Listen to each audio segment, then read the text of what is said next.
Ala wa inna akbaril ghadri, ketahuilah sesungguhnya pengkhianat paling besar. Hanya penting, yang paling penting di antara pengkhianat orang munafik, di antara munafik pengkhianatnya, nah yang paling raya long pengkhianat, nyo bahaya tahu. Di antara pengkhianatnya, nah pengkhianat yang paling raya, yang nyangkehnya yang merusak mandu bangsa, negara, rakyat, agama. Siapa mereka? Ghadru amiri ammah, yaitu seorang pemimpin rakyat.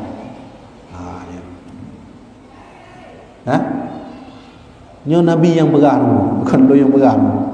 Mamanya Nabi yang berah narjana seperti nyo tanggung dom siro tengok mau kiamat.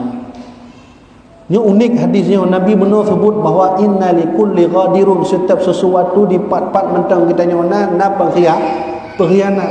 Di antara yang na lebih raya dong pengkhianat, yang lebih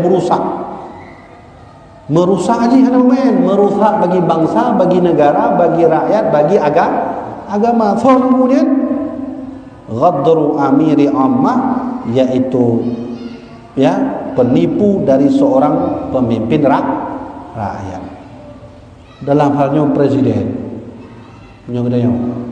andainya kerajaan berarti raja. Yang paling raya pengkhianat. Wallahu a'lam dah hendak sebut.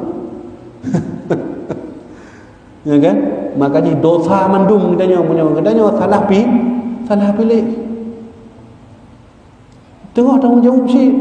Makanya sejerah-jerah yang kita pilih adalah pilihan para alim ulama.